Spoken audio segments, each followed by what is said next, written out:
Picking up where I left off in part 2, key equation that we're going to be using to relate hydronium and hydroxide to pH is called the KW equation, and it's shown here as being equal to the concentration of hydronium times hydroxide.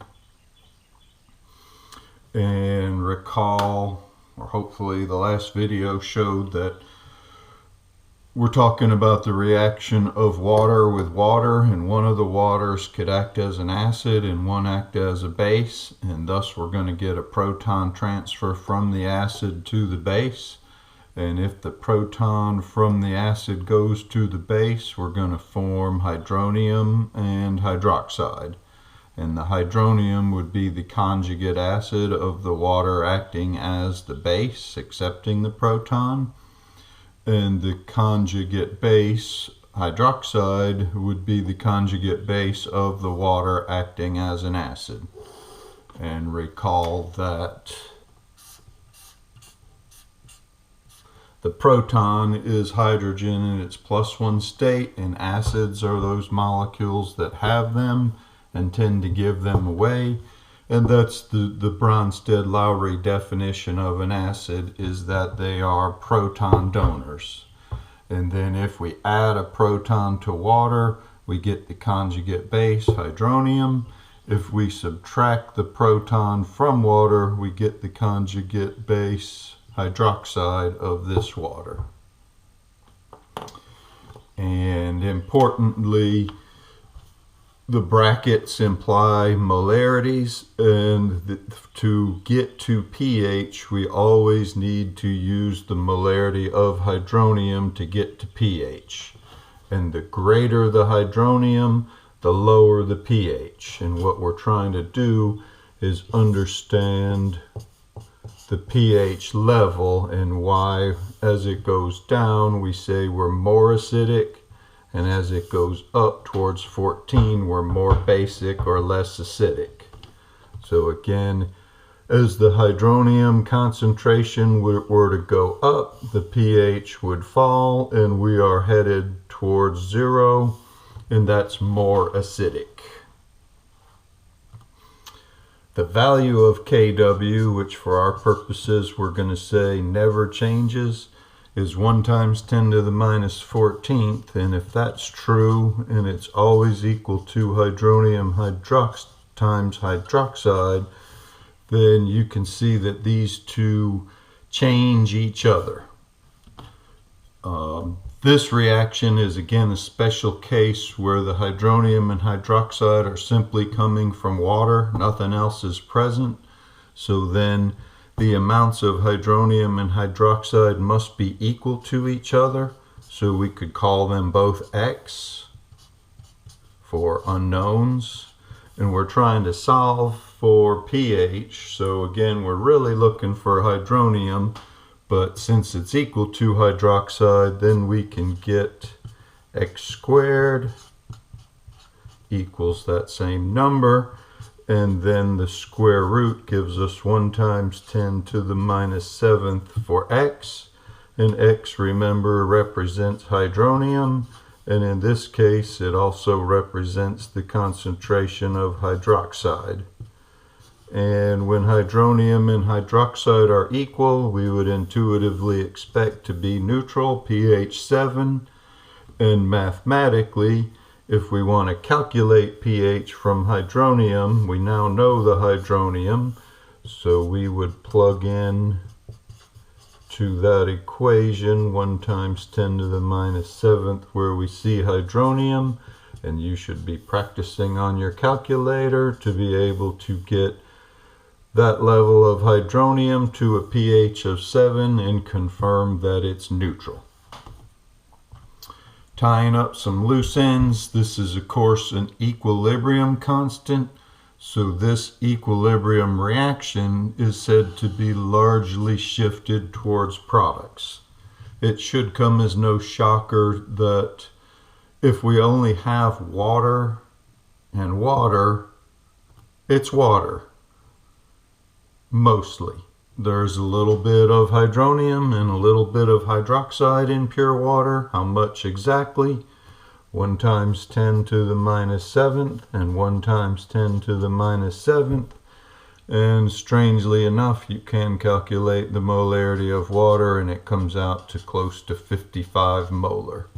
So if you want to compare the concentration of the products to the reactants, we would say there is a lot more water in pure water than hydronium and hydroxide. If we were to perturb this equilibrating system by adding, say, some HCl, then the HCl would react with the water to make hydronium. And as the hydronium amount were to go up, say to 1 times 10 to the minus 6, that would be a 10-fold increase in the concentration of hydronium. The hydroxide would have to go down to 1 times 10 to the minus 8th, and the pH would be reflected as the negative log of 1 times 10 to the minus 6th now, and the pH would thus be 6. And again, practice on your calculator till you can convert hydronium to pH and backwards.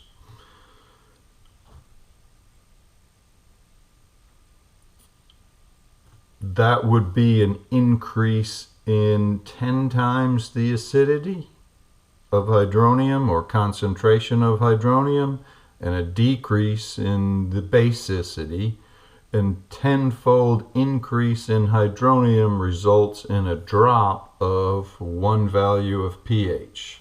So that's when people talk about a log function. That means if this goes up 10 times, this is going to go down 1. So every time hydronium goes up 10, pH goes down 1.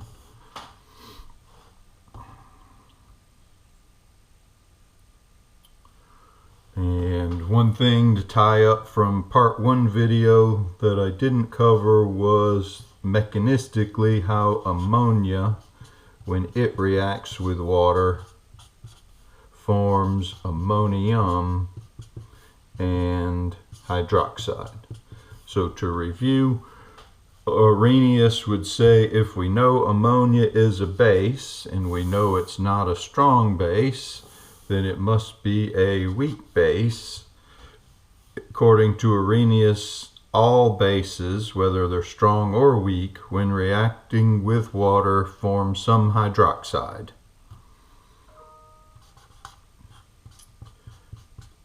How the hydroxide is formed is explained mechanistically.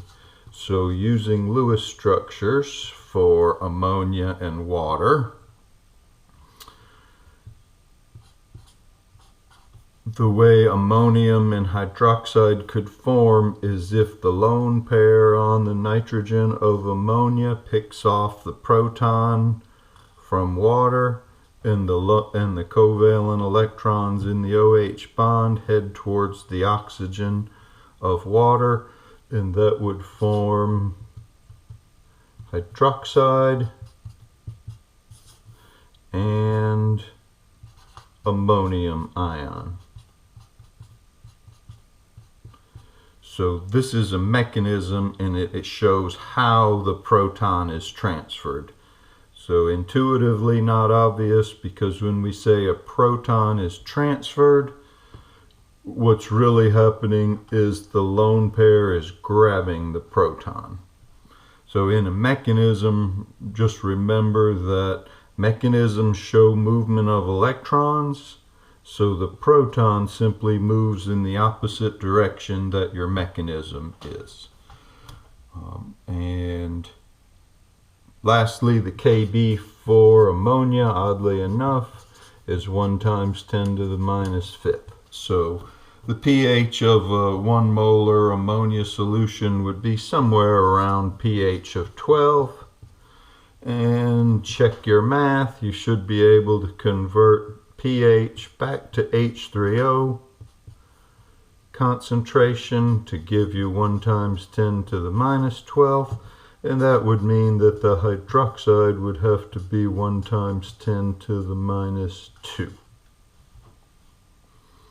And these two are again calculated using the KW equation.